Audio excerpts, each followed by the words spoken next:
गोट्या गित्ते. सध्या हे नाव बीडमधून चांगलंच चर्चेत आलंय. जितेंद्र आव्हाड यांनी केलेल्या एका ट्विटमुळे गोट्या गित्तेचे कारनामे समोर आलेत. ज्ञानोबा उर्फ गोट्या मारुती गित्ते हा मूळचा परळी तालुक्यातील नंदागौळ गावचा रहिवासी आहे. गावठी कट्ट्यांची विक्री करणं हा गोट्या गित्तेचा धंदा आहे.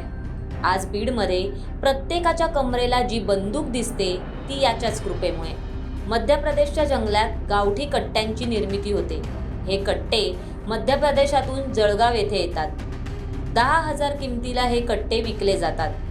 पुढे हेच कट्टे महाराष्ट्रात 20 ते 25 हजारांना विकले जातात. गोट्या देखील याच व्यवसायात मोठा झाल्याचं सांगितलं जातंय. गोट्या गित्तेवर बीडसह पुणे जिल्ह्यातील अनेक पोलीस चौकींमध्ये गुन्हे दाखल आहेत.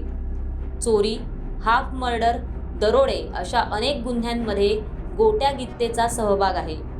वाल्मिक कराडचा राईट हँड म्हणून गोट्या गित्तेला ओळखलं जातं. इतकंच नाही तर बापू आंधळे हत्या प्रकरणातही गोट्या गित्तेचा मुख्य सहभाग आहे. वाल्मिक कराडच्या सांगण्यावरून गोट्या गित्तेनेच बापू आंधळेला गोळी मारल्याचं सांगितलं जातंय. हा गोट्या वाल्मिक कराडला विठ्ठल मानतो. त्याचाच हात डोक्यावर असल्यानं तो कोणत्याही गुन्ह्यात आत गेला तरी 10 दिवसात बाहेर येतो.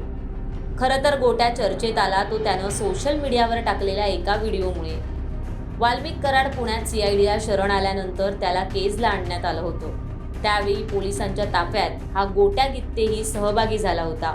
याच घटनेचा व्हिडिओ त्याने सोशल मीडियावर पोस्ट केलाय.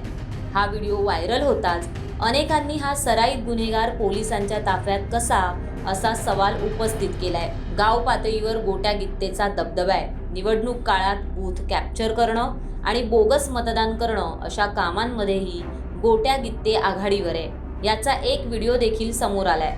या व्हिडिओमध्ये गोट्या मतदान करत असून बाजूला कोणीतरी उभं असल्याचं दिसतंय. धनंजय मुंडेंचा कार्यकर्ता म्हणून गोट्या हा परळीत वावरत असतो. गोट्यानं आजवर अनेक गुन्हे केलेत, परंतु त्याच्यावर एकदाही कारवाई झाली नाही.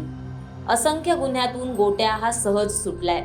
त्यामुळे देशमुख हत्याकांडानंतर समोर आलेलं परळीतील भीषण वास्तव सर्वांना थक्क करणार आहे. अशाच प्रकारे गुन्हेगारी विश्वातील बातम्या जाणून घेण्यासाठी माय महानगर लाईव्ह या YouTube चॅनलला सबस्क्राईब करायला विसरू नका.